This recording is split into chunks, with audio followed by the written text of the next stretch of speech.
Bon, ben, bienvenue à tous. Bienvenue à cette soirée de philosophie. Comme vous le savez, bon, c'est bien d'avoir une petite salle comble. C'est plaisant de voir des gens qui s'intéressent à la philosophie et qui cherchent à prendre davantage. Donc, l'activité est donnée dans le cadre de la Nuit de la philosophie, une initiative de l'École de philosophie Nouvelle Acropole. Donc, bienvenue à cette activité qui, en fait, regroupe en cette journée mondiale de la philosophie, où on ouvre l'opportunité à nos concitoyens de Montréal et de partout dans le monde, parce qu'on est dans plusieurs pays en même temps, donc de faire une activité ou d'ouvrir des activités en même temps à Montréal, dans différentes villes, aussi un peu partout dans le monde, et des participants comme M. Serge-André Gué, qui a accepté de proposer un projet, de venir participer à cette nuit de la philosophie. Donc, Monsieur Gué est fondateur, président-éditeur, fondateur de la Fondation littéraire Fleur de Lys, excusez-moi, je sais pas comment il se passionne pour l'écriture depuis toujours. Il cumule 25 ans d'expérience professionnelle dans le domaine des médias, des communications et du marketing. Donc, il a fondé la Fondation Fleur de Lys comme c'est le premier éditeur libraire francophone sans but lucratif en ligne sur Internet. Donc, Monsieur Gué va nous présenter une activité sur la philothérapie, ou quand la philosophie nous aide, qui est une revue des principaux livres de philosophie pratiques sur le domaine. Donc, sans plus attendre, je vous laisse, M. Gué, donner la présentation. Et si vous avez des questions, ben, vous allez avoir une période de questions à la fin. Et ça peut arriver que je prenne des petites photos dans l'activité. On va aussi enregistrer, donc ça sera pour l'interne et un peu pour la promo, mais on ne présentera pas de visage. S'il y a quelque chose aussi, vous pouvez venir me voir pour me dire. Ça va? Merci. Merci. Bonne soirée. Alors bien, bonsoir. Ça va. Comme vous le savez, je m'appelle Serge-André Gué et je suis à la Fondation littéraire Fleur de Lys, mais mon lien avec la philosophie est celui d'un simple amateur. Je m'intéresse à la philosophie depuis l'âge de 15 ans environ. J'ai eu des périodes moins actives, des périodes plus actives, et récemment, je me suis intéressé à ce que l'on appelait, ou qu'on appelle encore aujourd'hui, la philothérapie. Alors, comme c'est la première fois que je vais donner cette conférence, je vais me référer souvent à mon texte et vous lire mon texte.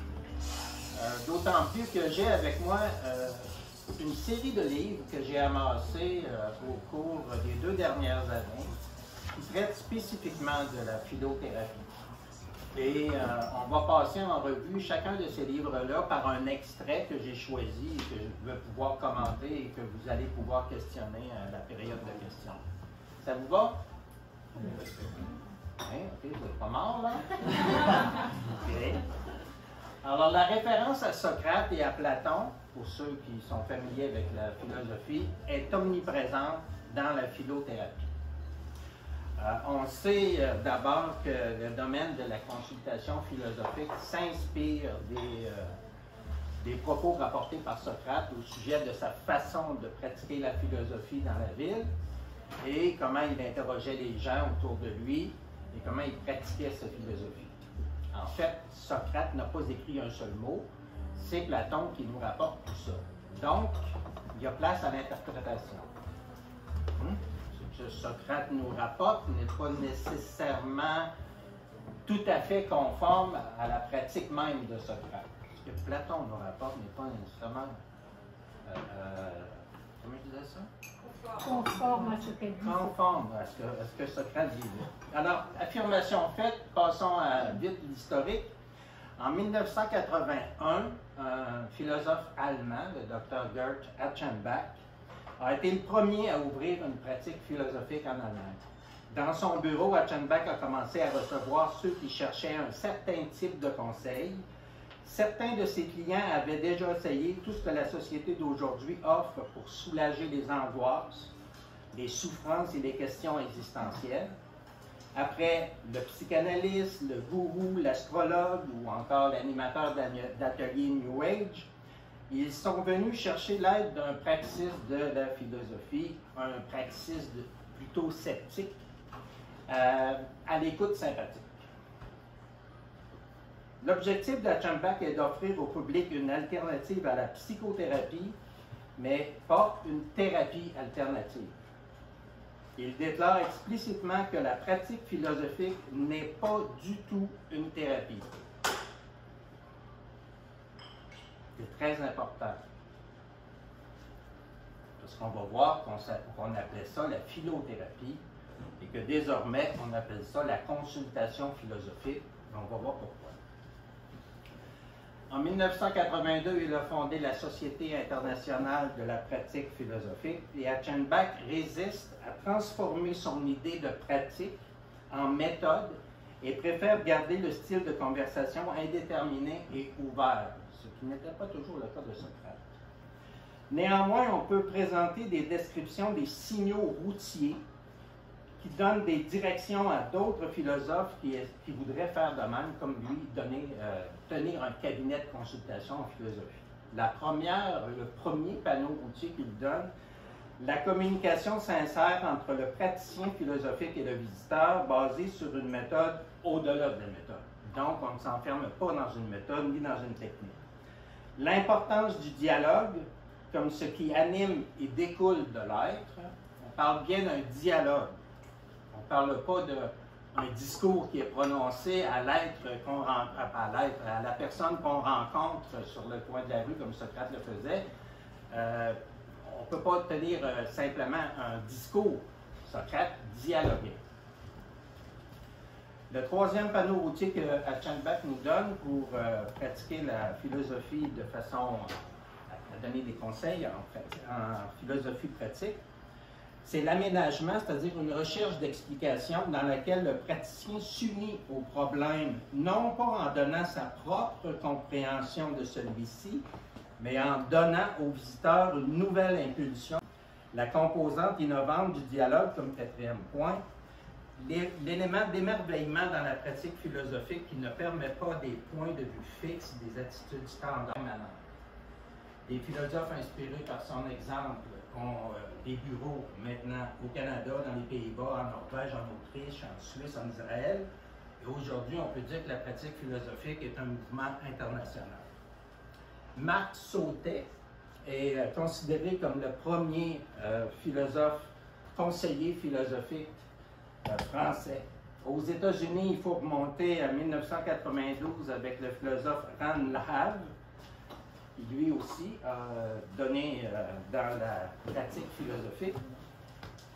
Et en 1994, Ran Lahave s'unit avec Lou Marinoff. Il organise la première conférence internationale sur le conseil philosophique. Donc, si nous venons de découvrir la pratique philosophique, on en parle depuis déjà les années 80-90. Et parlant de Lou Marinoff, celui qui a écrit le fameux livre qui est sorti en l'an 2000 sous le titre « Platon, pas Prozac ». C'est un best-seller mondial qui traduit en 27 langues. Eh bien, Lou Marinoff est un Montréalais d'origine. Il vit maintenant à New York, où il opère son propre cabinet de philosophie et il est aussi professeur de philosophie. Et Lou Marinoff a cofondé l'Association américaine des philosophes praticiens. Alors, son livre a connu, comme je vous disais, un succès mondial et c'est la référence actuellement au niveau de la philosophie pratique dans le monde. J'aimerais maintenant vous parler un tout petit peu, ce ne sera pas très long ça, l'histoire de la philothérapie et de la consultation philosophique.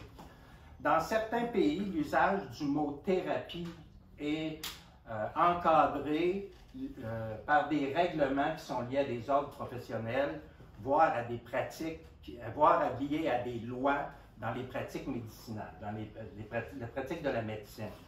Alors, les Français, lorsqu'ils ont lancé l'affaire, parce que la plupart des livres que je vais vous présenter sont des livres français, les Français, quand ils ont lancé l'affaire, ils cherchaient une référence pour que les gens puissent comprendre rapidement en quoi ça consistait. Donc, ils ont copié philothérapie sur psychothérapie. Ils voulaient simplement se distinguer. Mais le débat a fait rage et ils ont finalement fini par abandonner le terme thérapie pour parler de... Il y en a plusieurs. Il parle de philosophe consultant, philosophe praticien, philosophe clinicien. Finalement, c'est de la philosophie pratique, mais pas au sens où on l'entend au Québec au niveau universitaire. Souvent, ici, quand on parle de philosophie pratique en milieu universitaire, on parle d'éthique, de formation à l'éthique. De fait qu'il y a au Québec actuellement des diplômés en philosophie qui offrent leur aide pour développer des manuels d'éthique ou des méthodologies éthiques à l'intérieur d'organismes, d'entreprises, etc. Mais ils ne font pas de conseils philosophiques d'individu à individu. OK, on commence avec notre premier livre, on en a 16. Alors, on va y aller rapidement. Le premier livre, c'est Philothérapie. Et malgré ce que je vous ai dit, le livre a été publié en 2019. Alors, ça aurait dû être abandonné, mais il y en a encore, puis il essaie. Parce qu'on reconnaît, de toute façon, les philosophes le reconnaissent, un aspect thérapeutique à la philosophie. Ne serait-ce qu'une thérapie de l'esprit, plutôt qu'une thérapie de la psyché, comme on trouve en psychologie. Alors, Philothérapie, libérez-vous par la philosophie de Nathaniel Maslow, dit dans son introduction au sous-titre « La philothérapie, une nouvelle méthode », aussi étonnant que cela puisse paraître, nous manquons cruellement d'un dispositif spécifique qui aborderait les questions de notre existence. Les possibilités quasi infinies qui nous sont proposées, développement personnel, thérapie, coaching, nous laissent souvent dans l'embarras quant au choix, sinon perplexes devant leur nombre. En nous tournant du côté de la psychologie, des médecines alternatives, des activités fondées sur la découverte et la gestion des énergies, nous abordons des dispositifs qui, en effet, ont bien quelque chose à voir avec ce qui nous préoccupe. Mais, en se focalisant sur la conscience, les mécanismes et la chimie de notre corps, ou encore la part de mystère qui entoure notre énergie vitale, ces disciplines s'interdisent de remonter à la source de l'objet fondamental qui motive leur investigation et qui se trouve être également la raison pour laquelle nous faisons en vain appel à elle, c'est-à-dire l'existence elle-même. Autrement dit, ce que Nathaniel Maslow note, suite à sa propre pratique, c'est que souvent les gens qui viennent dans son bureau sont des gens qui ont déjà consulté en psychologie ou qui ont déjà consulté des livres de développement personnel, des coachs, mais la question fondamentale de base, la source de la source, la question de l'existence elle-même n'a pas été abordée et c'est ce qu'on fait avec la philothérapie. Deuxième volume, sur le divan d'un philosophe, la consultation philosophique, une nouvelle démarche pour se connaître, changer de perspective, repenser sa vie par Jean-Eudes Arnoux. C'est un Suisse. Au troisième chapitre, au sous-titre « Définition de la consultation philosophique », on peut lire « La consultation philosophique et la psychothérapie sont deux pratiques qui ne se confondent pas, au même titre que la psychologie et la philosophie, qui sont deux discours différents sur l'homme. La pratique de la philo pour devenir libre et oser être vrai. » Très bien écrit, très clair. Vous lisez, vous comprenez. Ça, c'est extraordinaire, ça. Il n'y a pas d'effort à faire. J'ai trouvé un extrait qui se lit comme suit. La consultation philosophique partage avec la psychanalyse l'objectif d'une meilleure connaissance de soi. Elle en diffère toutefois sur 3 points essentiels. Le premier, elle ne prétend pas accéder à l'inconscient et ne travaille que sur des pensées conscientes. C'est très important, ça. Elle ne s'élabore pas sur une parole libre et sans retenue, mais sur des réponses à des questions précises, voire binaires, posées par le philosophe consultant.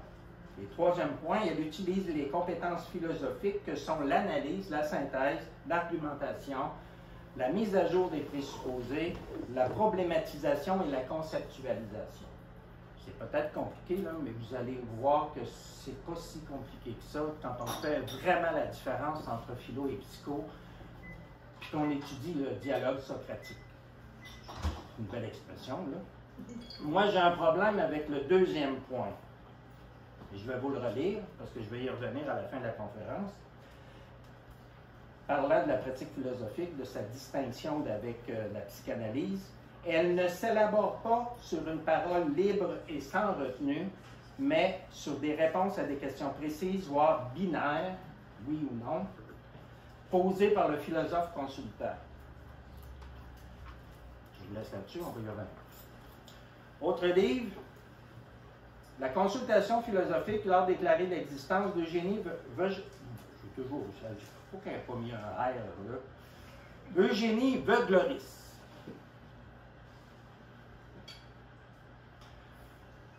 Considérant son interlocuteur comme son frère en condition humaine, le consultant philosophe ne reste pas en retrait. Contrairement au psychanalyste qui se tait pour laisser parler l'inconscient de l'analysant, le philosophe consultant parle de lui dès lors que son expérience peut servir de miroir ou de piste. Contrairement aux psychothérapeutes qui utilisent des tests pour mieux cerner la personnalité de l'autre, le consultant philosophe se fonde sur le seul échange pour permettre à l'autre de mieux se connaître. C'est presque une expérience de pensée à laquelle on veut amener l'individu, pas expérience de pensée dans le sens de scientifique, mais une expérience de pensée personnelle de l'esprit.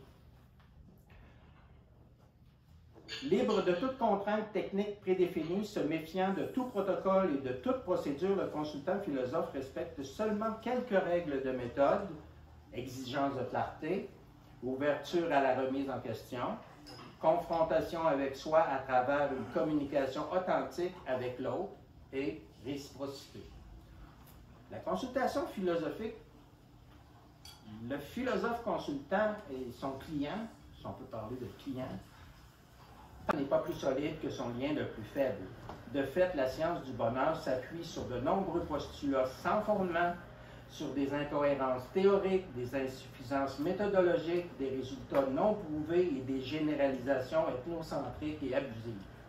Tout cela interdit d'accepter de manière non critique ce que cette science affirme en se réclamant de la vérité et de l'objectivité. Franchement, je vous dis, cherchez pas le bonheur. Ça sert absolument rien. Il est à l'envers? Non. Ah oui, on l'a ici. OK, ça c'est un livre qui est gratuit sur Internet.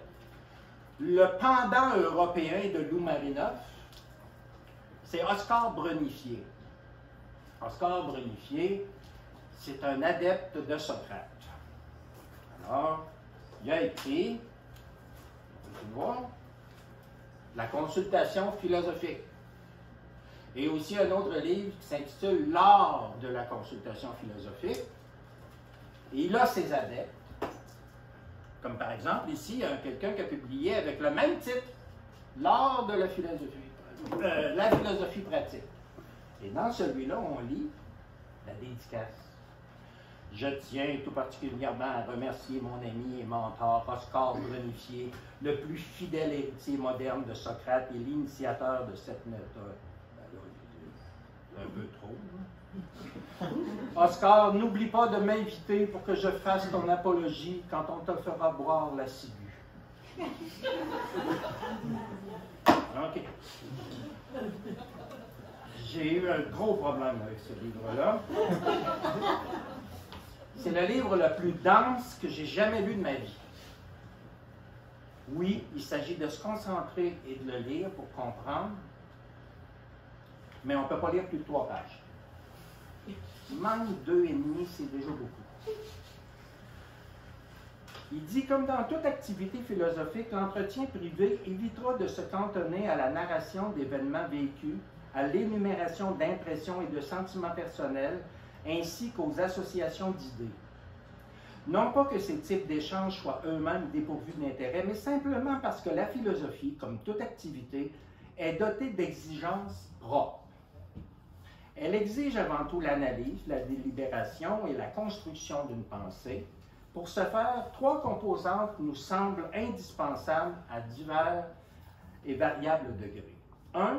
L'identification qui consiste à devenir conscient de ses propres idées et des présupposés qu'ils contiennent implicitement. 2. La critique qui consiste à envisager les objections que l'on pourrait formuler à l'encontre des propositions initiales. La proposition initiale, c'est la question. Je viens parce que j'ai une question à vous poser. Est-ce qu'on peut aimer la même femme toute sa vie? Ça peut être une question comme ça qui se présente.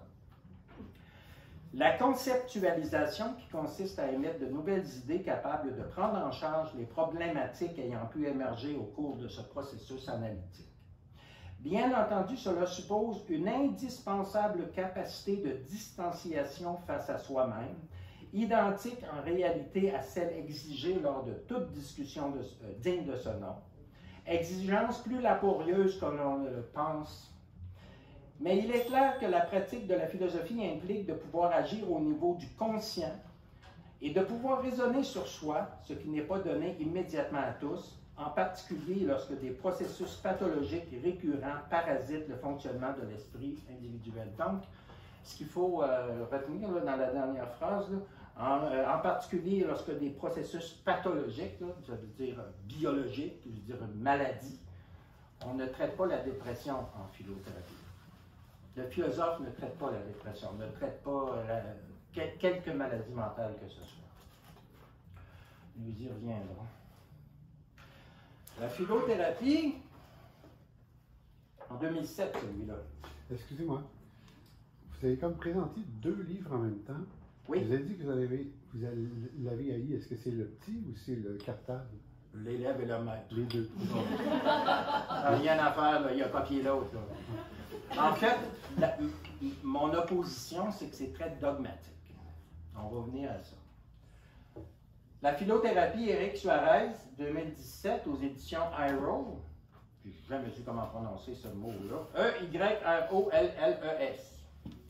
C'est une maison d'édition, je crois, à compte d'auteur ou d'auto-édition qui imprime à la demande, parce que si vous commandez ce livre-là, ou d'autres de cette même maison-là, ça va prendre 3 mois avant que vous les ayez. Ils n'ont pas de distributeur. Donc, vous ne pouvez pas aller chez votre libraire qui ne peut pas trouver de distributeur. Il faudrait commander direct à l'éditeur, mais la loi du Québec interdit aux libraires de commander directement aux éditeurs. OK, donc c'est toute une histoire. Extrait. Lorsque Antoine, 35 ans, parce qu'il y en a beaucoup là, qui donnent des exemples, moi je vous donne des passages qui ne sont pas des exemples, mais en voilà un. Lorsque Antoine, 35 ans, entre dans mon cabinet, je me rends bien compte qu'il a déjà une idée bien déterminée de ce qui l'a poussé à s'adresser à un consultant en philosophie. Son problème est clair, d'autant plus qu'il est partagé par de très nombreuses personnes de sa tranche d'âge, oscillant entre la volonté de construire un couple avec tout ce qu'il comprend et l'incertitude qu'il puisse perdurer dans le temps. Vivant avec la même compagne depuis 11 ans, il s'interroge sur la capacité humaine à aimer la même personne durant toute sa vie.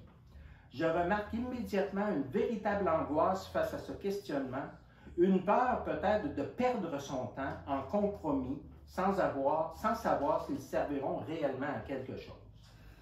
Si nous trouvons tous un intérêt à vivre en couple, à le rechercher sans relâche, à y rêver et à faire notre possible pour le conserver lorsque nous y avons accès, l'intérêt n'a pas toujours été le même selon l'époque et selon le lieu. Qui n'a jamais entendu parler une grand-mère légitimer le fait que sa fille choisisse un garçon sur le seul critère que celui-ci est un travailleur? Les couples fondant leur existence sur une sécurité matérielle établissent d'emblée un contrat selon lequel chacun des protagonistes est gagnant et apporte à l'autre ce dont il manque, ce dont il n'a pas. Aujourd'hui et dans les pays riches, les besoins ne sont plus les mêmes. Les femmes comme les hommes ont gagné en indépendance et peuvent vivre en célibataire tout en subvenant à leurs besoins les plus primaires. Dans ce nouveau cadre, nous entendons tous de l'amour autre chose qu'une aisance matérielle.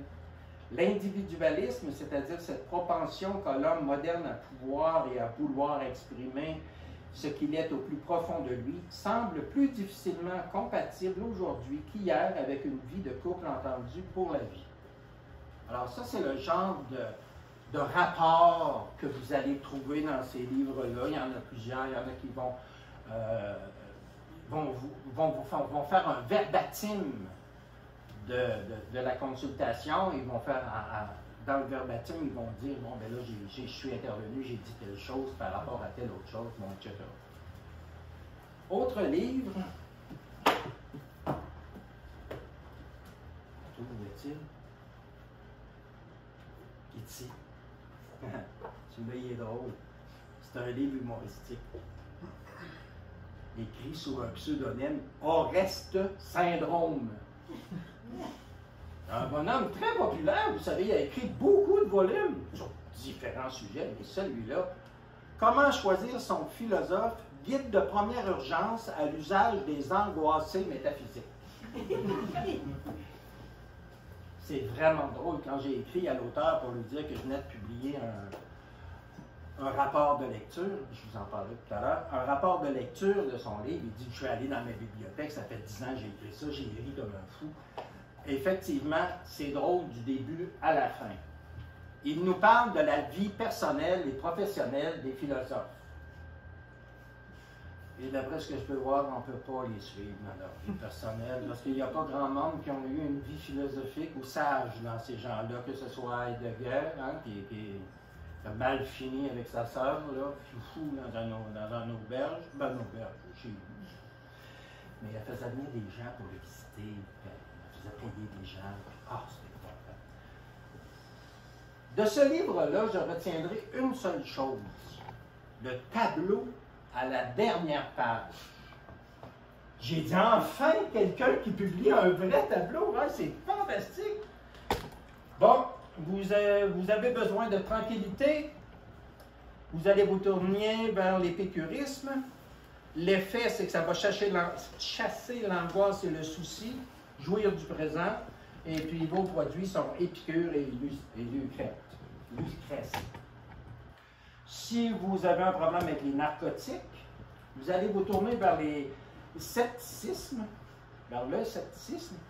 vaincre le désir, cultiver l'indifférence, vous allez aller vers Zénon et Montaigne. Je vous en donne un autre. Si vous avez besoin d'euphorie, j'étais toujours comme ça, vous avez besoin un peu d'euphorie, vous avez besoin donc de la philosophie du dynamisme, et c'est votre objectif. L'effet sera de changer le monde, d'écrire de gros livres, conquérir des positions. Vous allez lire Machiavel, Bruno, Gracian, Marx et Sartre. C'est vraiment drôle comme livre, c'est vrai. Allez. C'est pas de la philothérapie, mais c'est assez rapport. Comment choisir son philosophe? Parce que quand j'ai commencé à lire sur la philothérapie, plus je lisais, plus on fait des références à différents philosophes, à de très nombreux philosophes, et plus on lit, plus on se dit, mon Dieu, ça doit prendre une connaissance très étendue de toutes les philosophies qui circulent dans le monde, que ce soit des philosophies occidentales, asiatiques, orientales, etc. J'ai dit, j'y arriverai jamais, si jamais je veux faire ça, j'y arriverai pas. Mais celui-là, il nous dit comment les choisir. Avec un sens de l'humour. Pierre Hadot, aussi quelqu'un de très connu. Ici, c'est la philosophie comme manière de vivre. Si vous n'êtes pas curieux de sa vie personnelle, ne lisez pas ce livre. C'est sa vie personnelle. Vous ne savez pas. Extrait.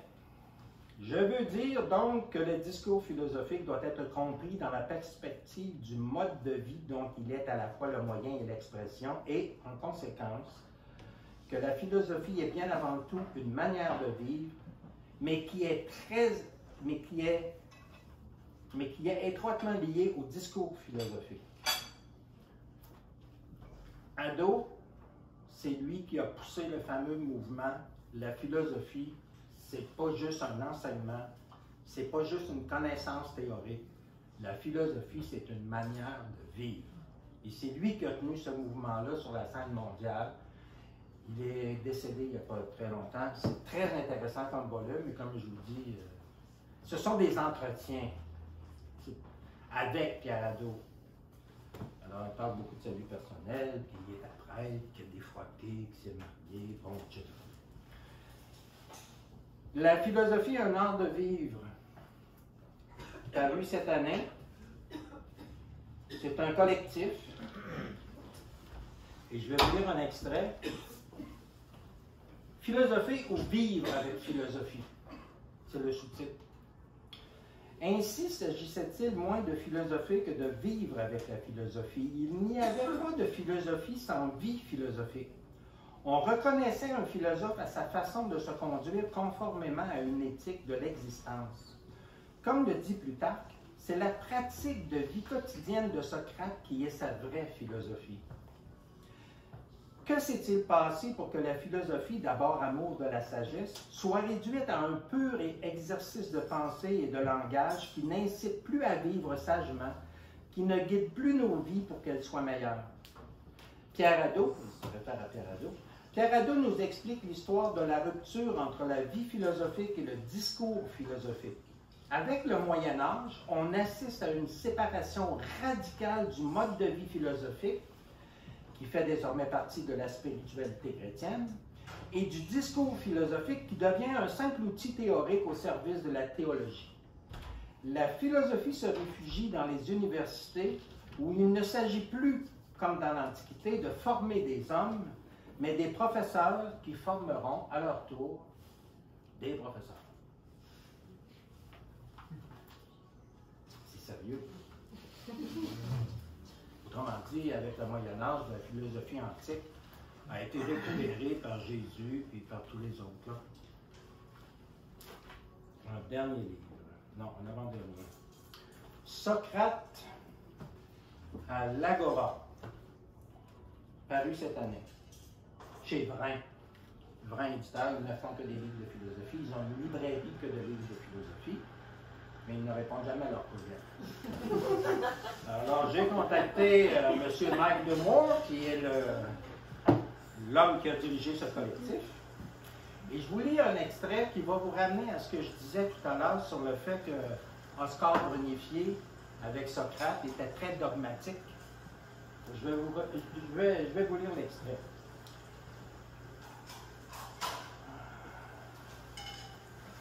Pour le résumer brièvement, dans les soi-disant dialogues aphorétiques de Platon notamment, mais pas exclusivement, on découvre un Socrate très amical qui s'intéresse à ses interlocuteurs et à leurs idées, au point d'en arriver à établir avec eux une relation amicale et à les encourager à énoncer des affirmations hardies parfois et parfois même compromettantes. Mais que se passe-t-il ensuite? Il advient à un moment donné qui se révèle être le bon moment, Socrate soulève une perplexité, le plus souvent à partir d'un contre-exemple, puis un autre, et encore un autre. Et ce faisant, il commence à suivre et à développer ses propres idées et à réclamer de son interlocuteur qu'il soit disposé à lui répondre correctement, ce à quoi celui-ci ne parvient pas toujours, en sorte que peu à peu, la cordialité des débuts s'évanouit, que Socrate durcit davantage ses positions, que l'espace apparemment ouvert aux idées de son interlocuteur se réduit comme peau de chagrin, que celui-ci ne se situe pas sur la même longueur d'onde, bref, que les questions soulevées par Socrate se révèlent cacher des complexités insoupçonnées et que l'interlocuteur finit par se sentir perdu ou en tout cas mal à l'aise au point que souvent il recule et finit par jeter l'éponge. Une telle manière de conduire l'entretien, celle qui constitue la deuxième partie de l'échange, a quelque chose d'asphyxiant. Ce qui revient à dire que le dialogue ainsi conduit n'est que fort peu dialogique, n'est plus authentiquement dialogique, ou à tout le moins, que se dessine une différence de taille entre l'attitude amicale du début de l'échange et les modalités passablement agressives dont je viens de vous parler. Le maître admirable semble se transformer en un maître peu soucié d'égalité dans l'échange, un maître qui certes n'enseigne pas, mais qui enferme son interlocuteur dans des difficultés que ce dernier n'est pas en mesure de surmonter, du moins pas immédiatement. Cette interprétation, c'est un autre extrait, cette interprétation du rôle des émotions, un mot intéressant, hein? La fameuse question qu'il ne faut pas laisser la raison être dominée par les émotions. Qu'il faut être raisonnable et non pas émotif. contrôler nos émotions, à tout prix, et à tout prix. C'était Descartes et certains autres qui ont suivi. Cette interprétation du rôle des émotions permet de penser la philosophie comme un mode de vie. Parce qu'il n'y a pas de vie philosophique sans les émotions. L'exercice de la pratique philosophique tel que le propose Oscar Brunifier, voire même Socrate, qui tue l'émotion, ne peut pas porter fruit. La raison n'est rien sans un coup de pouce des émotions. Et ce que font les gens qui sont plutôt dogmatiques, socratiques là, dans ce cas-là précis, c'est qu'ils tuent les émotions. Et je peux en témoigner personnellement parce que j'ai suivi 3 consultations philosophiques avec Oscar Brunifier sur Internet. Personne à personne. Je suis sorti de là complètement démoli. Jusqu'à ce que je comprenne pourquoi son livre était si dense. Une image m'est venue. Un corps sans vie, un cadavre, ça pèse très lourd. Tu sais, j'ai déjà été ambulancier, puis ramassé des morts. C'est lourd, un mort. Pourquoi? Pourquoi c'est lourd, là, quand c'est mort? C'est parce qu'il n'y a pas de vie. Et il n'y a pas de vie sans les émotions. Il n'y a pas une lutte à finir entre les émotions et la raison. Et ça a été prouvé en neurosciences par Antonio Damasio, un neuroscientifique français, établi aux États-Unis, qui a écrit le livre « L'erreur de Descartes ». Il avait analysé, travaillé avec plusieurs patients qui avaient eu des accidents d'automobile frontales. Pas frontal avec le bumper à bumper, frontal, des dommages au front, donc au cortex frontal. Et dans ces analyses, il s'est aperçu que les gens peuvent dialoguer, mais ne peuvent pas prendre aucune décision. Même pas décider de l'heure du prochain rendez-vous ou de la journée du prochain rendez-vous. La raison n'est rien sans un coup de pouce des émotions. Et c'est l'erreur que j'ai trouvée dans Oscar Brunifier et dans certains livres qui m'ont fait reculer et revenir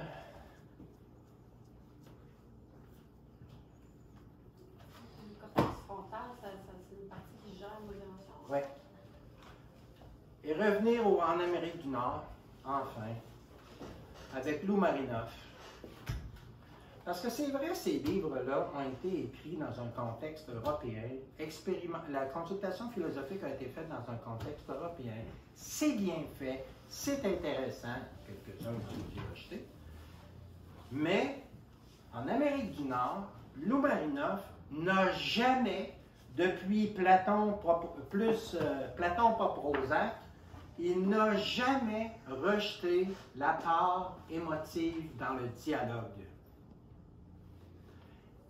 Et il ne faut pas le faire. Puis il y en a qui le font, et c'est très douloureux quand vous êtes quelqu'un qui est un client. Là, vous n'avez pas le droit de vous justifier. Vous n'avez pas le droit d'ajouter un adjectif. Hein? Moi, j'avais dit la généralisation. Ah oui, mais il faut que je vous dise, c'est à outrance. Il est trop tard. Là, ça, il est trop tard, c'est l'autre séance qui vous le dit. Vous n'avez pas le droit de vous justifier. Je pense ceci parce que j'ai vécu ceci. Non, on ne fouille pas dans le passé. Ça, c'est les psychanalystes qui font ça. C'est pas la psychologie. On ne fouille pas là-dedans. Heureusement, en Amérique du Nord, nous avons Lou Marinoff, notre très cher Montréalais, qui n'a jamais oublié ses origines et qui parle très bien français et avec qui j'ai eu des bonnes discussions récemment. Parce que j'avais lu son livre en l'an 2000 quand il est sorti. Je trouvais ça tellement original.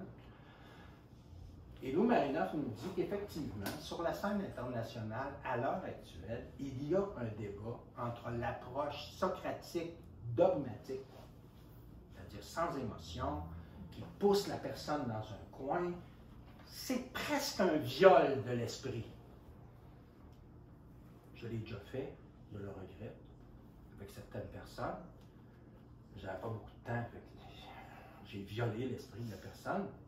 C'est pas bien bon de faire ça. Platon, pas Prozac, ou encore, la philosophie, c'est la vie. Il a écrit des dizaines de livres, d'articles, qui sont parus partout à travers le monde. Je vais finir en vous en disant un extrait de ce livre qui s'appelle « La philosophie, c'est la vie ». Alors, l'éditeur vante son auteur.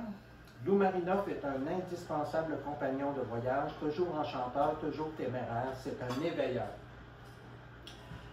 Grâce à Lou Marinoff, la philosophie vient à votre aide, une thérapie et une cure d'intelligence pour tous ceux et celles qui vont bien ou mal, mais veulent vivre mieux.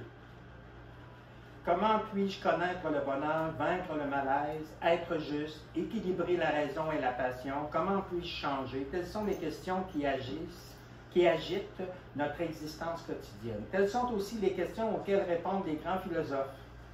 Car la philosophie est avant tout une voie personnelle, une autre manière de vivre toutes nos expériences, les plus extraordinaires comme les plus banales.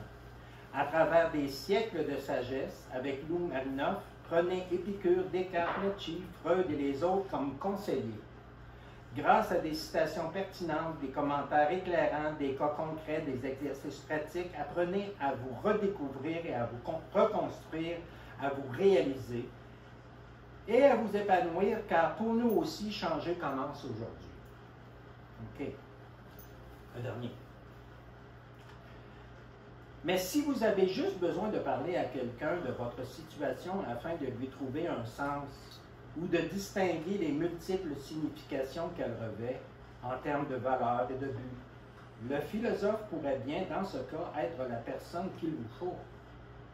On vient de dire exactement le contraire de ce que nous dit Oscar Bonifier. Alors, on ne va pas connaître ta vie, là. Réponds à mes questions. Par oui ou par non. Et le but de l'exercice de Socrate, c'était d'amener la personne à prendre conscience qu'elle avait en elle des contradictions. Bon, c'était peut-être bon il y a plus de 2000 ans. Là. Moi, je n'ai pas besoin de savoir si j'ai des contradictions. J'en ai. Je n'ai pas besoin de me faire coucher dans un coin pour me dire que j'en ai. J'ai peut-être besoin d'aide pour qu'on me les explique. J'ai peut-être besoin d'aide pour qu'on me les signale sur mon chemin. Mais pas qu'on m'étouffe.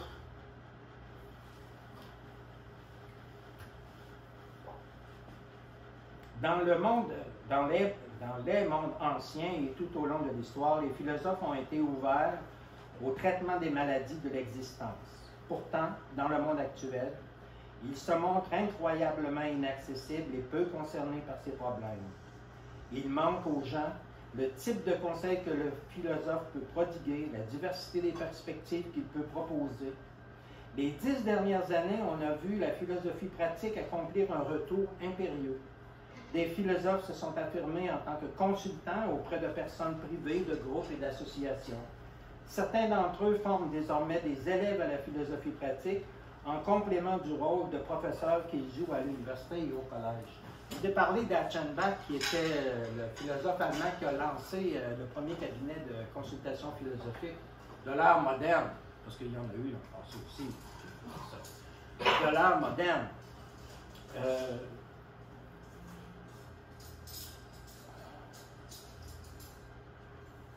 J'ai besoin de c'est-tu bête, hein? Vraiment, il faut que je la retrouve. Ah oui. Achenbach pratiquait la philosophie pratique de personne à personne avec des gens qui venaient à son cabinet. Mais aussi, aujourd'hui, on trouve des philosophes praticiens dans les entreprises, dans les associations. Si vous lisez le livre de Laurence Boucher, vous allez vous apercevoir qu'elle répond aux besoins d'entreprises qui ont besoin de définir leurs valeurs et qui se rendent compte, après les avoir définies, que ce n'est pas les valeurs des employés. Ce n'est pas la même perception. Donc, elle intervient entre les deux. Elle intervient dans les hôpitaux. Et la semaine dernière, j'ai appris qu'en France, il y avait des infirmiers, praticiens, philosophes. Autant pour le personnel que pour les patients. Or, la pratique philosophique se répand en entreprise, en association. Mais nous, au Québec, on fait un peu pitié. Les gens ne se déclarent pas où ils le font.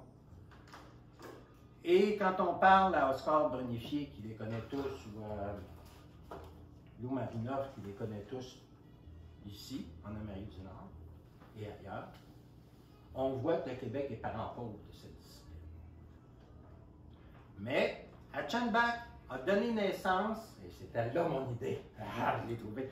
Achenbach a écrit en allemand, c'est en allemand.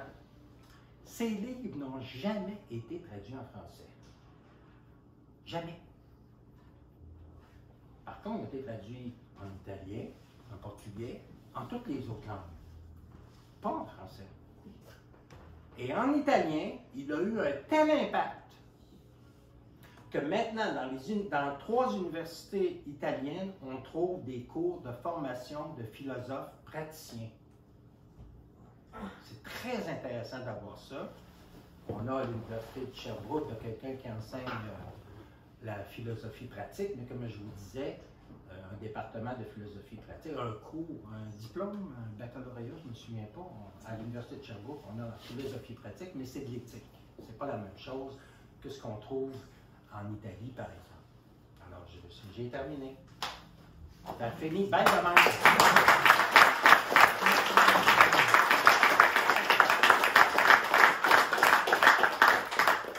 Il est 8h30, normalement, on devrait tous s'en aller pour être contents ou malheureux, mais je vais répondre à vos questions du mieux que je peux.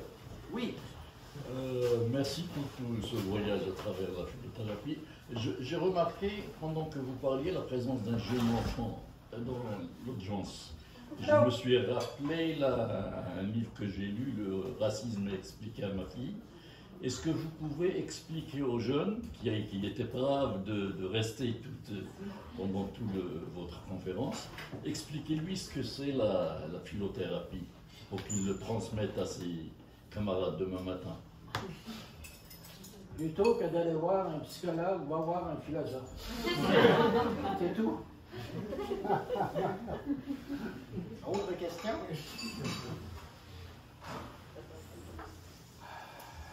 Question? Oui? Qu'est-ce que vous conseilleriez à quelqu'un qui voudrait se lancer en philosophie? Je savais que cette question-là me serait posée. Il y a une condition de base. C'est être conscient qu'on est conscient. Si vous n'êtes pas capable de vous entendre penser, si pour vous avoir raison est un but, c'est pas bon. La lumière rentre par les phases. Alors, au cours de votre histoire, est-ce que vous avez vu des lumières entrer et vous éclairer au point que ça devienne une révélation, ou dans un certain cas un traumatisme? Autrement dit, il faut avoir un vécu, une expérience philosophique personnelle pour comprendre jusqu'à quel point, après ça, on peut acquérir toutes les informations utiles, les connaissances utiles. Mais il faut vraiment avoir une connexion avec la philothérapie et sa propre pensée, avoir du recul face à soi-même pour être capable d'en donner à l'autre. C'est ce que je pense. Moi, si je pratiquais la philothérapie, je ne suivrais pas tout ça. J'ai été traumatisé par M. Bonifié. Et moi, ce qui m'intéresse le plus dans le domaine de la philothérapie, c'est les erreurs de pensée. Parce que tu ne peux pas penser juste. Puis la philothérapie, c'est essayer de penser juste. Pas penser vrai. Pas éviter le faux. Penser juste. C'est un peu comme ce que vous disiez, quand le maillon faible dans un raisonnement fait que tout le raisonnement n'est peut-être pas... Exact. Mais moi, ça serait une spécialité. Alors, ça ne veut pas dire que c'est ça pour tous. Parce que c'est pas ça que tout le monde recherche. Si quelqu'un arrive et me dit est-ce que je peux passer ma vie avec la même femme tout le temps? Je répondrai bien fait. Bien fait, là, tu sais, si tu veux le tenter, tente-le, tu sais. Pas obligé de changer, mais je pense qu'on a quel âge que toi, là. Merci, ça va faire Autre question? Oui. Comme il y aurait dans le fond des philosophes praticiens au Québec, dans les entreprises, tout. Au Québec, j'en ai pas vu au Québec. Non, pas au Québec, ok, mais ailleurs, je suis un peu curieuse de comment ça peut se profiler. Dans le fond, c'est des gens qui vont être hyper informés sur les différents courants, mais qui sont dans le fond des personnes plus ouvertes pour dialoguer de mots, un peu RH quasiment. Exactement, la demande vient souvent des départements de ressources humaines. Oui, c'est ce qu'elle explique dans son livre, Mme Boucher. Les demandes viennent des ressources humaines. Et à un moment donné, le directeur des ressources humaines, le directeur adjoint, qu'importe, un cadre des ressources humaines arrive devant une situation qu'il ne peut régler. Son équipe est débalancée, ou il ne sait pas quoi faire avec un nouveau candidat qui est engagé, mais qui pense qu'il s'est trompé, mais qui veut l'avoir, puis il ne sait pas quoi. À un moment donné, ils peuvent pas appeler un psychologue pour passer des tests. Ça leur prend quelque chose de plus solide. Parce que les tests sont subjectifs. Ça dépend toujours de la subjectivité de l'interprétation du test. Il n'y a pas de... Oui? Juste pour ajouter, au Québec, on a SEV de Fondation Canada Oui. qui fait de la consultation d'entreprise à partir de la philosophie pour enfants. Peut-être un petit début d'horizon à cet endroit-là.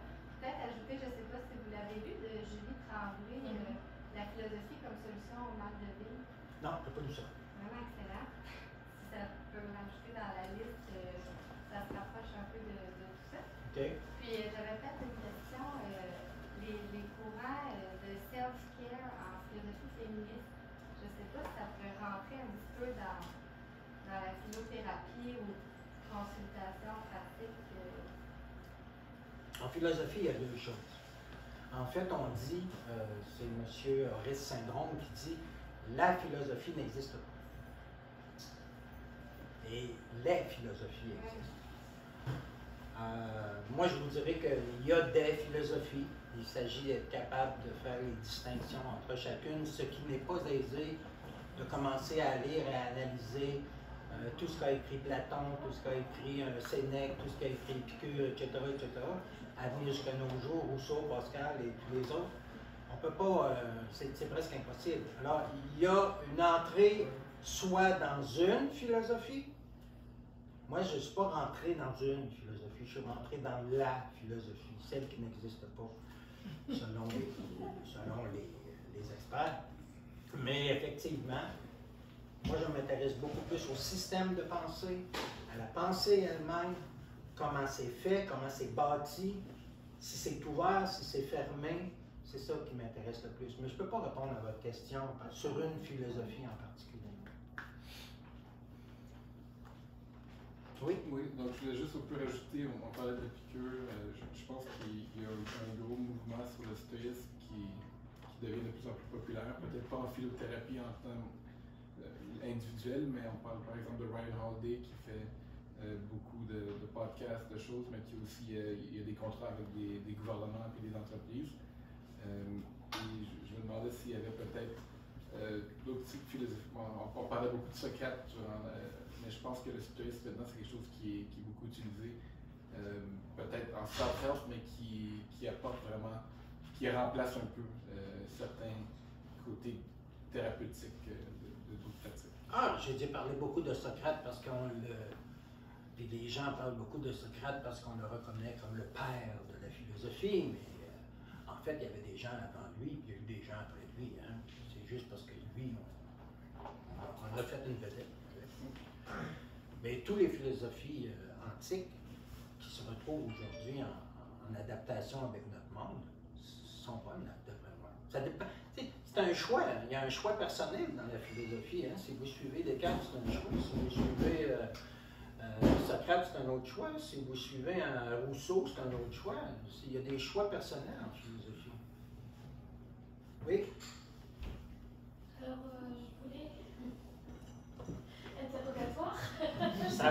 bien servir à quelque chose. Donc, c'est vraiment une question personnelle pour vous. Quand je vais connaître votre point de vue sur une petite question. Dans le monde actuel que nous vivons, où c'est un monde qui est de plus en plus dépourvu de conscience philosophique, est-ce que vous pensez qu'un jour, la consultation psychothérapeutique pourra remplacer la psychothérapie, la psychiatrie, la médecine, quelque chose du genre? Non. Je ne pense pas que c'est un débat entre les deux. Il y a une distinction entre les deux. La psychothérapie est très utile. On ne peut pas soigner la dépression en philosophie. À moins d'avoir lu le livre qui s'appelle « Être bien dans sa peau ».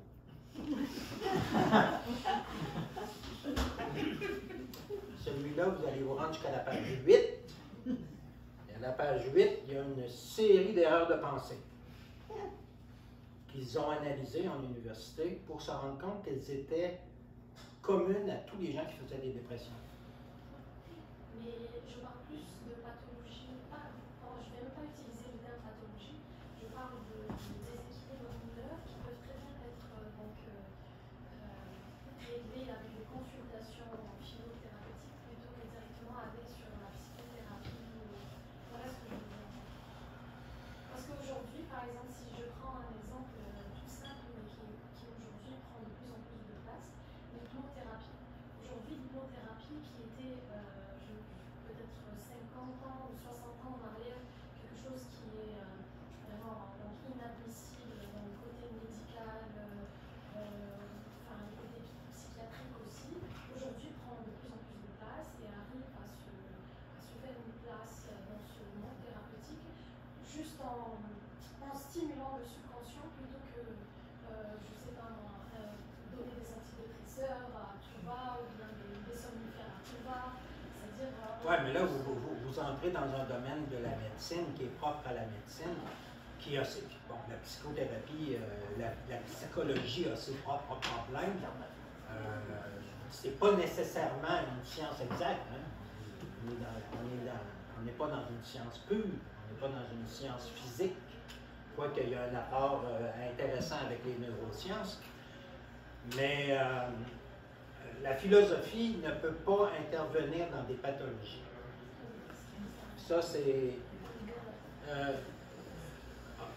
Lou Marinoff vient d'obtenir de l'État de New York le remboursement des frais de consultation philosophique, comme une consultation psychothérapeutique. Oui, mais nous sommes à New York. Et au Québec, c'est pas la même chose l'hypnose que l'hypnose en France. En France, on vous ouvre le crâne sous l'hypnothérapie. Non, mais en Amérique du Nord, je ne sais pas s'il y en a beaucoup qui voudraient juste s'en donner. Je ne sais pas. Il faut quoi? Mesmer, on n'est pas rendu plus loin de ça. Merci. D'autres questions? Ça va être dur, hein? La situation des deux, Ah, OK. C'est Michel qui décide. Oui. Peut-être une dernière question? J'aimerais savoir un petit commentaire sur le rapprochement que vous pouvez faire entre la philothérapie et la philosophie pour enfants. Il semble qu'il y a des rapprochements à faire. Puis la deuxième question, est-ce qu'en résumé, vous pourriez nous dire les 3 ou 4 livres que vous recommandez vraiment? La philothérapie pour enfants, Oscar Brunifier est un pionnier. Et vous allez trouver sur son site internet qui s'appelle Institut de pratique philosophique. Vous allez trouver sur son site internet des dizaines et des dizaines de livres sur les travaux qu'il a fait dans l'enseignement de la philosophie aux enfants. Et effectivement, je pense que ça rentre dans la philothérapie. Votre deuxième question? Les recommandations, à part Marina, finalement, il y avait ce livre-là que vous avez beaucoup aimé, qui n'est plus là. Mais donc, les livres que vous recommandez vraiment. Oscar Brunifier, je vous le recommande quand même. Ah oui? Ouais. Pour la torture de l'esprit québécois. Non, mais c'est très intéressant de voir comment c'est fait, de l'autre côté du miroir.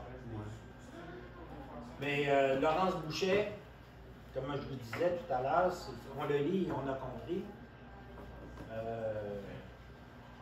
Oui? Es-tu mort? Oh, Laurence? Ah oui! Oui. photographier pour se retrouver, ça c'est très bon. Mais je pense que c'est out of print. Je pense que c'est épuisé. Mais vous allez le trouver sur Amazon ou une autre, Déclic.fr, d'autres librairies en ligne, il y en a qui vendent ça. C'est le meilleur que j'ai vu. Michel, c'est à vous? Ben, merci. Merci pour d'être venu. Merci à M. Guy de son exposé intéressant sur les livres. On a plein de références maintenant à lire. Donc, merci à tous d'être venus. Et puis, n'hésitez pas aussi à nous suivre sur Facebook, sur notre mailing. Vous allez sur la page www.nuitdelaphilosophie.ca. Vous pouvez vous inscrire au mailing. On va mettre aussi des extraits, des petites vidéos en ligne. Donc, vous pouvez avoir du matériel. Et aussi, vous étiez tous inscrits. On pourra vous envoyer là, la liste des documents par courriel. Merci beaucoup. Merci.